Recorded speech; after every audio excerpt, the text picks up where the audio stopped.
Let's begin today by reviewing a text we haven't looked at for a while, 1 Thessalonians 5:23. Now may the God of peace himself sanctify you entirely, and the whole of you, the spirit and the soul and the body, be blameless in the presence of our Lord Jesus Christ. We have looked at this passage as we've been looking at what is man, trying to answer this. We've talked about the immaterial part. We've looked at the spirit and the soul, but now we're looking at our body, a key part of what we are as human beings. It's one of the things that distinguishes us not only from God, but from spirit beings, because spirit beings are by nature spirit. And we have a spirit and we have a soul, but we also have a physical body, which neither God nor the spirit beings have. And we're looking at the nature of that body at the present time. I'm Pastor Tim Holscher, trying to answer from the scriptures, what is man? And right now, as we've already said, looking at the nature of the body. If we go over to Genesis chapter 1 and verse 26, we're trying to talk about understand two words here when we have God saying, let us make man in our image and according to our likeness. And right now we're looking at this second word, likeness, the word damuth, being similar to. In fact, the word likeness is used over in the book of Isaiah of the sound of a voice. The voice sounds like the sound of many waters or many peoples. And it uses damuth for, how would you compare all that noise you're hearing? Oh, it sounds like a lot of people. That would be something similar. It's like something else in that way. And so likeness is where something in some way bears something similar to something else. I don't think we have any problem with that. That's pretty straightforward. But what does that then mean for us? And the challenge with this is, do we look in this way like God? And there are certain people that do assert that God is human, or that he's God, but that he has a physical human body like this. And yet, as we saw in John chapter 4, God is spirit. God is not a physical being. In fact, in Romans chapter 1, as we saw yesterday, God charges, or Paul's charging these people, recording history, but God did this, that they represented God in the image of man. And that was a no-no. It was as bad as representing him in the form of birds, four-footed animals, and creeping things, because God's not a man, and he does not exist ultimately in a human form. So we're going to look at some other texts. One of the passages we want to come to is, actually, let's go look at Ezekiel chapter 8. I think that this is important for us because it does have God in something that is like a human form. But I believe that this is one of God's many temporary appearances. This is not God's, shall we say, natural way of existing. We're going to look at some passages in which God appears in different forms, but not today. In Ezekiel chapter 8 and verse 2, he says, and this is Ezekiel because he has a number of visions here, and he says, then I looked, and behold, a likeness as the appearance, and it's a word from what you would see, the likeness, however, but as the appearance of a man. But notice, now, have you ever seen a man look like this? From his loins and downwards. So he has something that resembles what you would say a physical person is, like a head, torso, arms, and legs. But from his loins and down, though, there was appearance of fire. So in other words, from on down, he looks like he's burning in some way or another. Whether there's actually legs that are burning or whether there's just fire on the bottom instead of legs and a part of that or not. It just says fire downward. And then it says from his loins and upward, the appearance is of the brightness like the appearance of glowing or shining metal. The idea is there's certain types of metal that they think that this may be a reference to. It may be the idea of metal that has been heated and it's still glowing from the hot process, which would indicate this appearance that God takes that is something like a man. It's not man, it's not human, it just bears some resemblance a little bit to it.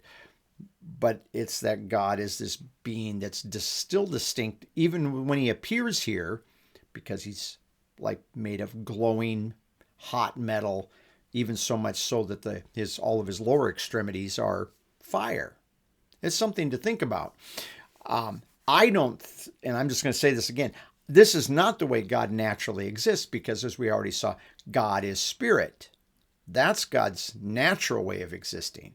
But in this occasion, twice we have this in Ezekiel, when he appears to Ezekiel, he does appear with this form. But we're going to see eventually that God also appears in other forms. So this isn't the only way that he has appeared through history.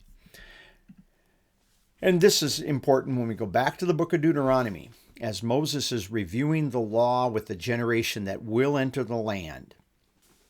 Remember, this is a generation, they have just concluded wandering for 40 years in the wilderness, while all their relatives who had been 20 years and older 40 years earlier had all died in the wilderness because they refused to enter the land. This now is that generation that will. And he says in verse 12, "Then the Lord spoke to you from the midst of the fire." So there was a fire that came down on Sinai, on the mountain. "You heard the sound of words, but you saw no form." And that word form there is our word damuth. There was no likeness up there that you could see. There was only a voice. "And so he declared to you his covenant, which he commanded you to perform, that is, the 10 Commandments. He wrote them on 2 tablets of stone. The Lord commanded me at that time to teach you statutes and judgments, that you might perform them in the land where you're going over to possess it. So watch yourselves carefully, since you did not see any form." There's our word again. "On the day the Lord spoke to you at Horeb from the midst of the fire, so that," verse 16, "so that you do not act corruptly and make a graven image for yourselves in the form of any figure, likeness of a male or female." He's talking about human beings, or of animals. So now he's talking about not human beings. "And the likeness of any winged bird that flies in the sky, and the likeness of anything that creeps on the ground, the likeness of any fish that is in the waters below." Don't do this. But here, don't make God like a male or female, because God's not a human being. He doesn't have a physical likeness. And when he came down on the mountain, there was no form. He didn't take a form.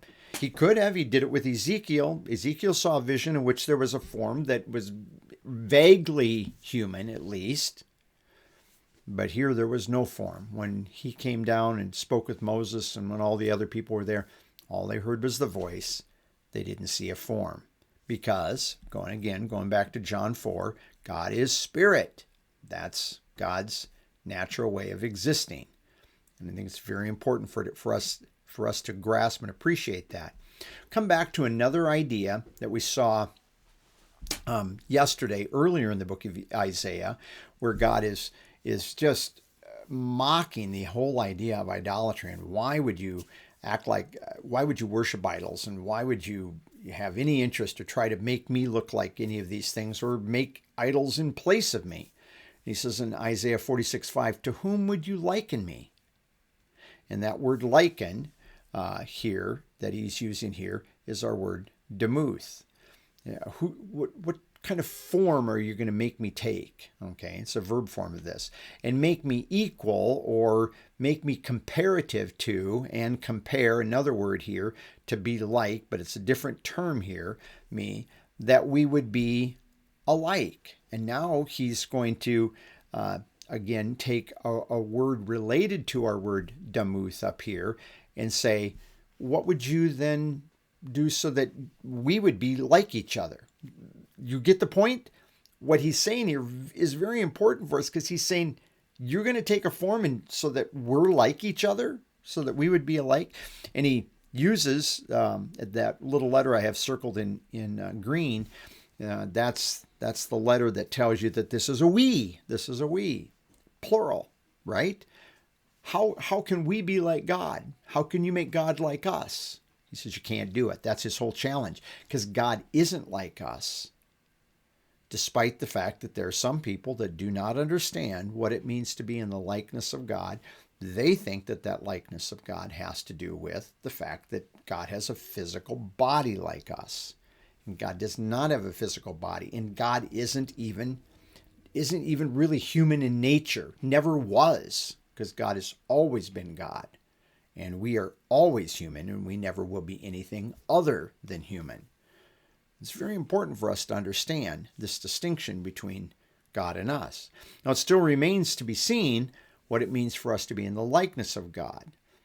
And I don't want to belabor this point anymore, but I just wanted to take a couple of days here and just settle this, because there are some Christians that maybe don't know this. Maybe they've been influenced by people that aren't believers that have brought the notion in some way that God sort of is like us. I mean, when we look in Sunday school papers and things like that, don't we see God with a beard, reaching down? You ever seen, in the creation of Adam, Michelangelo, you see, God reaching out his finger across there, and of course makes God look like kind of like an old man or a man in some way. And it's hard for us not to think of God as a man sitting up in heaven on a throne. But that's not the way God naturally exists. God is spirit, which is a very important thing for us to understand. And we're not going to develop that. We've already looked at who is God and looked at his nature and things like that in the past. You can go back and look at that whole playlist on what is God and go back to look at God's essence being spirit if you haven't already seen those. But for our point, looking at this, God isn't really like us, and we're not really like God in this way. So when we're talking about our human nature, we're going to have to see that there's other things about it, but we're also going to have to settle, well, what does it mean for us to be then in God's likeness? And we'll come back and we will deal with that in a future study here. God is spirit. That means God doesn't have the limitations that we have due to being in a body. That's something we can really be thankful for. It also helps us to realize that this physical nature then has a different purpose, and I think one of those is to distinguish us from the rest of creation, because the rest of creation doesn't really look like us. We really are very distinct creatures, and we are different from the rest of creation. And with all that, I ask you to appreciate how God has designed us, realizing we are still different and that God is spirit. And have a good day in the Lord, and thank you for joining me.